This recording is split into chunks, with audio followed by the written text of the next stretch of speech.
Hello everyone. So let us discuss another video on basics of investment. This you can consider part 3 of the investment series we are discussing. Because till now अभी आपने video 1 video 2 में देखा हमने discuss किया what is investment, what are the objectives and what are the types of investment, and then we have discussed about speculation, gambling and investment में difference. So in this video we are discussing one of the most important topic, that is where to invest or what are the different types of securities where we can invest. So the question arises, where to invest, because it is so confusing, because there are so many securities. So you have to look out all the, you can say, different types of securities to invest, and you have to study them. So let us discuss one by one. See, we have different types of securities, so which we'll be discussing in this video. We'll be discussing about these 9, 10 securities. First is stocks, then debentures and bonds, treasury bills, mutual funds, derivatives, exchange traded funds, ETFs, deposit related investments, government securities, real estate investments. So let us discuss one by one. So see, the first comes is stock. तो equity और stock basically means like जब हम share market में invest करते हैं तो हम किसी कंपनी के शेयर्स खरीदते हैं, तो इसका मतलब हम उस कंपनी के पार्ट ओनर बन जाते हैं या हम उसमें पार्ट ओनरशिप खरीदते हैं, ताकि हम एक फ्यूचर में बेनिफिट हो जो हमें in the form of dividend मिल सकता है, या उस शेयर का जब प्राइस बढ़ जाएगा फ्यूचर में, जिसको हम कैपिटल एप्रिसिएशन बोलते हैं, तो शेयर होल्डर को रिटर्न इसमें दो तरीके से मिल सकता है, in the form of dividend और in the form of capital appreciation. Generally जब भी इन्वेस्टर इसमें लॉन्ग टर्म इन्वेस्ट करता है तो वो चाहता है कि उसको एक डबल डिजिट ग्रोथ मिले, but you have to be for long term. ठीक है। और जो स्टॉक मार्केट होती है that consider to be slightly highly risky securities और हाईली रिस्की मार्केट, बिकॉज इसके अंदर आपको एनालिसिस पार्ट और आपको वैल्यूएशन आना चाहिए। तो see first case comes is what are stocks.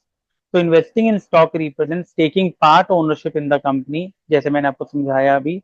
Equity shareholder get future benefits in the form of dividends and capital appreciation.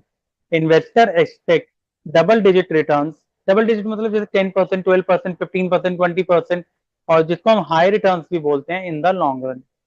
Due to variability in returns, equity shares are considered highly risky securities and true wealth of an asset is created। भाई true wealth of an asset मतलब अगर company के financial अच्छे होंगे, company अच्छा कर रही होगी, तो लॉन्ग टर्म में एज्यूम करते हैं कि शेयर जो है उसकी इंट्रिंसिक वैल्यू जो है या उसकी जो मार्केट वैल्यू है वो ट्रू रिप्रेजेंट करती है कि उसकी फेयर वैल्यू कितनी होनी चाहिए। ठीक है, तो this is about equity. Next comes bonds and debentures. अब आपको पता है कि डिबेंचर्स जो होता है एक तरह से लोन होता है जिसपे हमें फिक्स इंटरेस्ट मिलता है, और बॉन्ड्स जो है वो गवर्नमेंट कंपनी इशू करती हैं, उस पर भी हमें फिक्स इंटरेस्ट मिलता है। तो बॉन्ड्स एंड डिबेंचर्स हमारी एक तरह से क्या हो गई, फिक्स इनकम सिक्योरिटीज हो गई, जिसमें जो इन्वेस्टर है उसको बेसिकली एक तरह से आप कह सकते हो पीरियोडिक इंटरेस्ट मिलता है और रीपेमेंट ऑफ कैपिटल मिलती है जो उसने पैसा लगाया होगा। और जनरली जब आपको इसमें फिक्स इंटरेस्ट मिलता है तो इसमें रिस्क जो होता है वो कम होता है। तो these are very risky, you can say risk less securities, जिसमें रिस्क बड़ा मिनिमल होता है, और ये उन इन्वेस्टर्स के लिए काफी बेटर होती है जिनको रिस्क लेना पसंद नहीं होता। तो देखिए इसमें लिखा हुआ है, these are the fixed income securities which provide consistent returns in the form of periodical interest and repayment of capital on maturity or at maturity. They have low amount of risk as chances of default are minimal. These are mostly secure and suitable for risk averse investors. So who are risk averse? जो वो investor जो basically risk लेना ज्यादा पसंद नहीं करते, they want to invest their money in safe assets. तो ये हमारा बॉन्ड्स एंड डिबेंचर्स हो गया। और अगर आप इसी में आप चेक करोगे, इक्विटी में हमें डिविडेंड मिलता है, लेकिन डिविडेंड का कोई कंपल्शन नहीं है। कंपनी को लगेगा कि उनको डिविडेंड देना है तो पे करेंगे, अदरवाइज कोई कंपल्शन नहीं है कि उनको हर साल या कुछ टाइम के बाद आपको डिविडेंड देना है। लेकिन बॉन्ड्स और डिबेंचर्स के केस में आपको टाइमली इंटरेस्ट मिलेगा। Third comes T bills. तो देखिए टी बिल्स बेसिकली क्या होता है, ये शॉर्ट टर्म इन्वेस्टमेंट होती है जिसमें मैक्सिमम आप 1 साल की इन्वेस्टमेंट कर सकते हो। ठीक है, और इसको इश्यू कौन करता है, इसको आरबीआई इश्यू करता है on behalf of central government.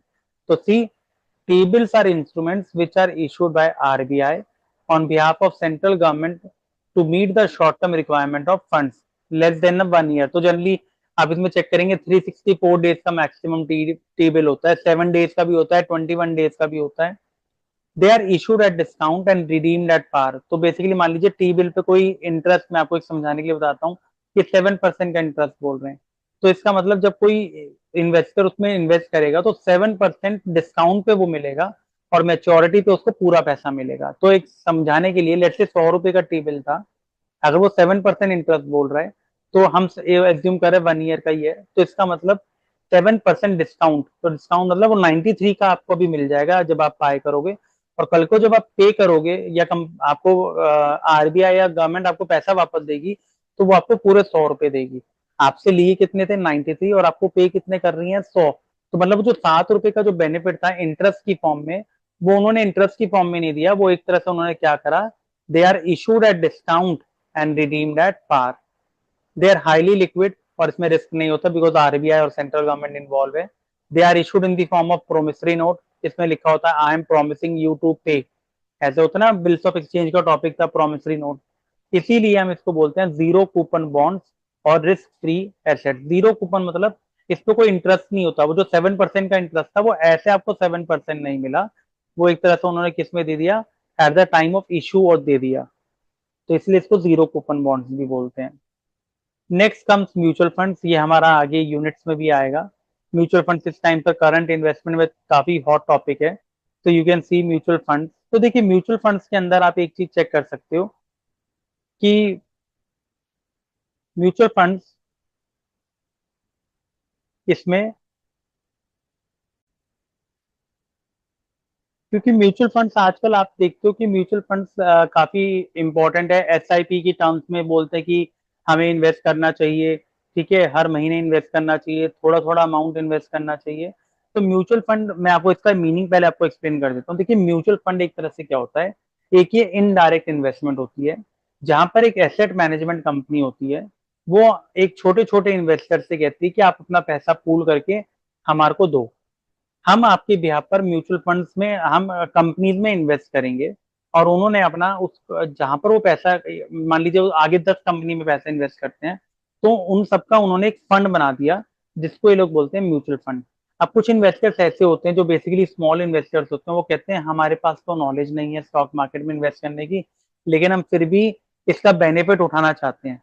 तो इसीलिए ये म्यूचुअल फंड जो है ये बेसिकली मार्केट में इंट्रोड्यूस किए गए जहां पर स्मॉल इन्वेस्टर्स भी मार्केट में पार्टिसिपेट कर सकें और उनको उसका बेनिफिट मिल सके। तो देखिए a mutual fund is a financial intermediary that act as a instrument of investment. A mutual fund is a company that pools money from many investors and invests the money in securities such as stocks, bonds and short-term debt।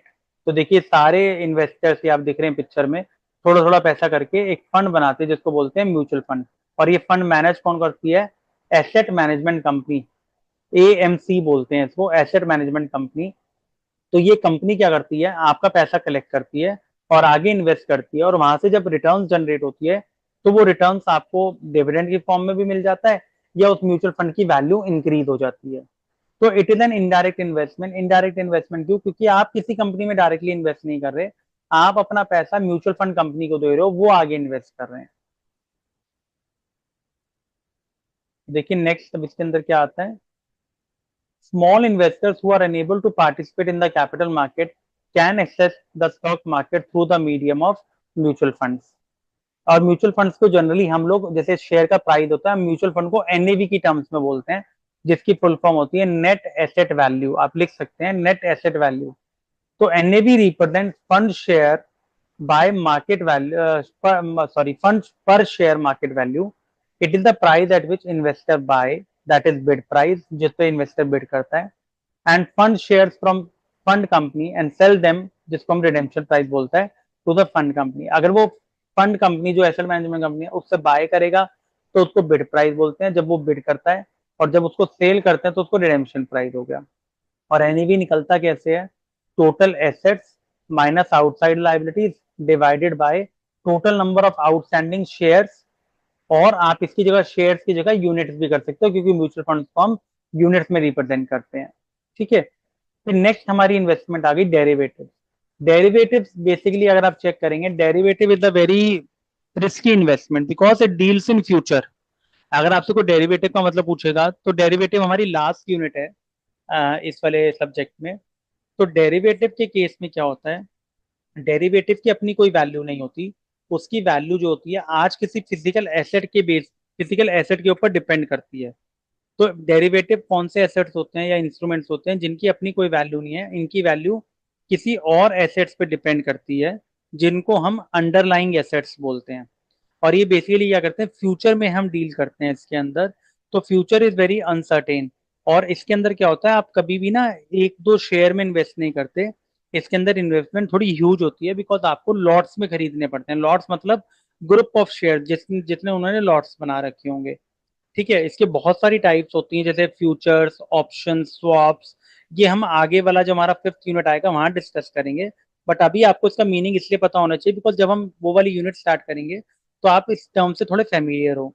तो देखिए इसमें लिखा हुआ है, derivatives are the financial instruments whose value depends on the value of some underlying asset. A derivative does not have any physical existence but emerges out of a contract between two parties.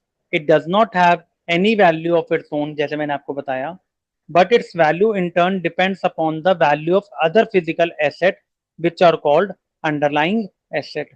और underlying asset कौन कौन से हो सकते हैं?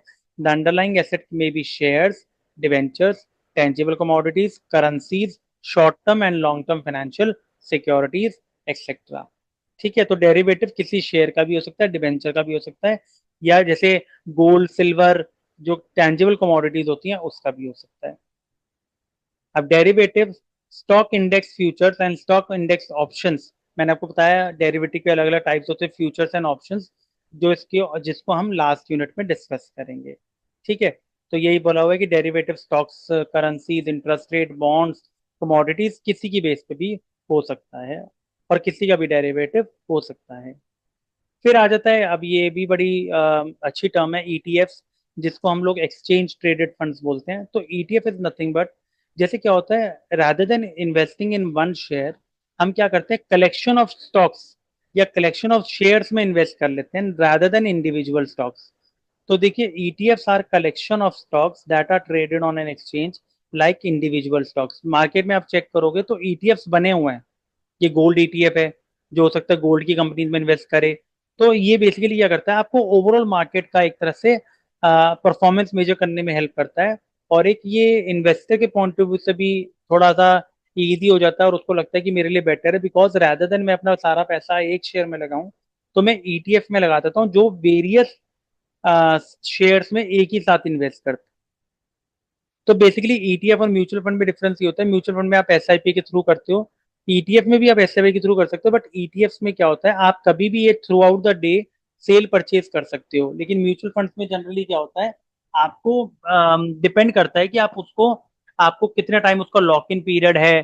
कई बार होता है 2 साल 3 साल लॉक इन पीरियड, आप उससे पहले नहीं बेच सकते। तो वो केस ईटीएफ में नहीं होता, ETF is just like a share. तो देखिए, ETFs are a collection of stocks that are traded on exchange like individual stocks. They help to measure the performance of overall market or a smaller subset of the market. Subset कैसे? जब मान लीजिए आपने 10 companies का मिला के एक ETF बना दिया। The first ETF in India is Nifty Bees, Nifty Benchmark Exchange Traded Scheme, based on S&P Standard and Poor's CNX Nifty, launched in 2002. ये पहला एक्सचेंज ट्रेडेड फंड लॉन्च हुआ था इंडिया में। फिर इसके अंदर हमारे ये आ गए रियल एस्टेट इन्वेस्टमेंट, जहां पर हम प्लांट्स, सॉरी बिल्डिंग्स, ठीक है, और बेसिकली हम लैंड इनमें इन्वेस्ट करते हैं। So this is one of the favourite investment class of investors in India. लोगों को बहुत पसंद है इंडिया में रियल एस्टेट में इन्वेस्ट करना। जैसे कई बार आप देखते हो बड़े बड़े प्रोजेक्ट्स बन रहे हैं नोएडा गुड़गांव में, जहाँ पर वो कहते हैं, और काफी जगह भी, कि ओमेक्स ग्रुप है, ये ग्रुप है, तो they more into real estate. So it is an illiquid asset class. Illiquid मतलब ये इतनी जल्दी बाय सेल नहीं होती, it takes years to make them, sell them, बन के खाली पड़े हुए लेकिन बिक नहीं रहे हैं, तो it is a illiquid asset class. These investment provide return in the form of rent और कैपिटल एप्रिसिएशन। भैया तो प्रॉपर्टी के रेट बढ़ जाएंगे तो कैपिटल एप्रिसिएशन हो गया, और या अगर आपका, आपने ओन किया, आप रेंट पे चढ़ा सकते हो, वहां से आपको इनकम हो सकती है। लेकिन रियल एस्टेट में सबसे बड़ी प्रॉब्लम ये है कि टैक्सेस और चार्जेस बहुत ज्यादा हैं खरीदने बेचने में। स्टैम्प ड्यूटी, फिर गवर्नमेंट कुछ और चार्जेस लगा देती है। तो एक ये थोड़ा सा क्या होता है, इसको थोड़ा सा अनल्यूक्रेटिव बना देती है। तो लेकिन ये भी एक इंडिया में बड़ी फेमस एसेट क्लास है, दैट इज। और अगर आप स्टॉक मार्केट के हिसाब से देखोगे तो इसमें एक और टर्म आती है, रिट्स, REITS। तो वो भी रियल एस्टेट इन्वेस्टमेंट ट्रस्ट होता है। तो वो भी हम आगे वाले चैप्टर्स में पढ़ेंगे। देन कम्स गवर्नमेंट स्कीम्स, ये सेकंड लास्ट है। तो गवर्नमेंट भी time to time various schemes launch करती रहती है ताकि लोगों को सेविंग हैबिट्स पड़े और वो टैक्स बेनिफिट्स भी अवेल कर सकें। जैसे the government launches various schemes to promote saving habits. Investors like to invest in these schemes to avail the tax benefits. Some of the popular schemes are National Saving Certificate, Public Provident Fund, National Pension Scheme, post office scheme. अब basically क्या होता है, ये वो schemes होती है जिसमें generally regular पैसा एम्प्लॉय की सैलरी से कटता है और एम्प्लॉयर भी कुछ कंट्रीब्यूशन देता है। तो ये क्या होता है, हर महीने सैलरी से डिडक्ट होके ऐड होता रहता है फंड के अंदर। तो उसको हम क्या बोलते हैं, गवर्नमेंट ने स्कीम्स निकाली कि उनको रिटायरमेंट के टाइम पे भी काम आएगा। और बेसिकली जो ये पैसा अभी इन स्कीम्स में या इन फंड में डाल रहे हैं तो उस पे वो इनकम में से माइनस हो जाएगा, उस पर टैक्स भी पे करने की जरूरत नहीं होगी। And the last in this comes deposit related investment. तो deposit is just like a bank account में आप डिपॉजिट करा, जहां पर आप FD, रेकरिंग डिपॉजिट्स कराते हो। तो deposits make by an individual in a bank account that promises to pay back a fixed percentage of interest along with principal amount. It offers low returns, इसमें generally risk भी इतना नहीं होता, and is not adequate to increase the value of investment. भाई पैसा भी इतना ज्यादा नहीं बढ़ता, आप इंटरेस्ट कमा सकते हो इस पे। The various types of deposit options are FD, जिसके अंदर आप लमसम पैसा डिपॉजिट करते हो 3 साल, 5 साल, 10 साल, जिसपे आपको बैंक एक नॉमिनल इंटरेस्ट देता है। और दूसरा हो गया रिकरिंग डिपॉजिट्स। इसके अंदर जो बैंक होता है आपको फैसिलिटी देता है कि आप rather देन लमसम इन्वेस्टमेंट करने की जगह आप EMI मतलब SIP के थ्रू, SIP मतलब हर महीने आप कुछ अमाउंट डालते जाओ और आप अपनी स्कीम एक फिक्स टाइम पीरियड के लिए चला लो। इसमें तो FD से कम इंटरेस्ट मिलता है, FD पे भी कम इंटरेस्ट मिलता है, लेकिन RD में उससे भी कम इंटरेस्ट मिलता है। तो जनरली ये आप देखते हो फीमेल्स और हाउस वाइफ जनरली इसमें प्रेफर करते हैं कि भाई छोट थोड़ा थोड़ा पैसा हमारा बैंक में डिपॉजिट होता रहे। तो these are the few investment options which you can look out. ठीक है। अगर आप कोई ऐसा इन्वेस्टमेंट ऑप्शन रहेगा जो आप जिसके बारे में आप डिटेल में जानना चाहते हैं तो आप नीचे कमेंट में कर सकते हैं। मैं उसके ऊपर एक सेपरेट वीडियो बनाकर आपको उसमें आपको सारे उसके फीचर्स एक्सप्लेन कर दूंगा। So I hope the concept of this video is clear because we have touched most of the investments. So please look out all the videos of the investment management, and please like, subscribe, and share our channel with your friends. And you can watch videos of business statistics, FM, and there's so many playlists you can check out on our channel. Thank you so much.